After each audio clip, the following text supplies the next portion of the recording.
دوست کو دولت کی نگاہ سے مت دیکھو، وفا کرنے والے دوست اکثر غریب ہوتے ہیں۔ کبھی تم دوسروں کے لیے دل سے دعا مانگ کر دیکھو، تمہیں اپنے لیے مانگنے کی ضرورت نہیں پڑے گی۔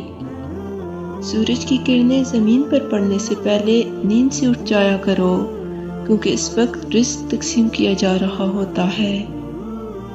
ہمیشہ ایسے شخص کو چنا کرو جو آپ کو عزت دے، کیونکہ عزت محبت سے کہیں زیادہ خاص ہوتی ہے۔ اگر کوئی تم کو صرف اپنی ضرورت کے وقت یاد کرتا ہے تو پریشان مت ہونا، بلکہ فخر کرنا کہ اس کو اندھیروں میں روشنی کی ضرورت ہے اور وہ تم ہو۔ اپنے دن کا آغاز صدقہ دینے سے شروع کرو، اس دن تمہاری کوئی دعا رد نہیں کی جائے گی۔ کسی مشکل میں کسی بزدل سے کوئی مشورہ مت کرنا، کیونکہ وہ تمہاری بچی ہوئی ہمت کو بھی ختم کر دے گا۔ دوستی اور محبت ان سے کرو جو نبھانا جانتے ہوں، نفرت ان سے کرو جو بھلانا جانتے ہوں، اور غصہ ان سے کرو جو مٹانا جانتے ہوں۔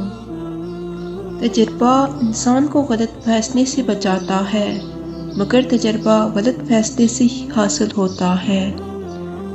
جس زبان سے جھوٹ نکلنا بند ہو جائے، اس زبان سے نکلی ہوئی ہر دعا قبول ہوتی ہے۔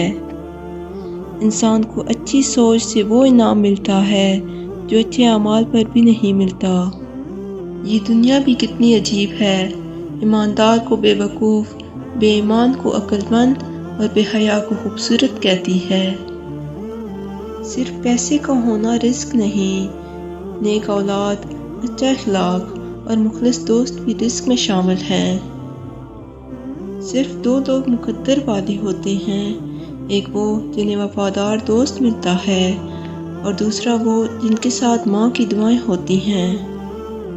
جب آنکھیں نفس کی پسندیدہ چیزیں دیکھنے لگیں تو دل انجام سے اندھا ہو جاتا ہے۔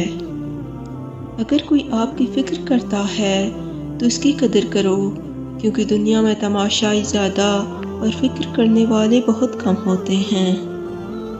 ہمیشہ چھوٹی چھوٹی خوشیوں کا استقبال کیا کرو، کیونکہ انہی کے پیچھے محبتوں کا سیلاب ہوتا ہے۔ ہمیشہ سچ بولو تاکہ تمہیں قسم کھانے کی ضرورت نہ پڑے۔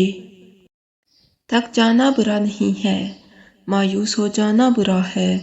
بہت برا اور مایوس انسان بس تب ہوتا ہے جب اسے اللہ کی طاقتوں پر، اس کی رحمتوں پر یقین نہیں رہتا، اور جب یہ بات بھول جاتا ہے کہ جس نے یہ حالات پیدا کیے وہ یہ حالات بدل بھی سکتا ہے۔ دیکھو، ہر چیز انسان کے بس میں نہیں ہوتی، بلکہ کوئی بھی چیز انسان کے بس میں نہیں ہوتی جب تک اللہ نہ چاہے۔ پھر اس سے مایوس کیوں ہونا جس کے حکم سے ایک پتا بھی نہیں ہل سکتا، جس کے ایک حکم سے یہ کائنات بنا دی گئی اور ایک ہی حکم پر ختم کر دی جائے گی۔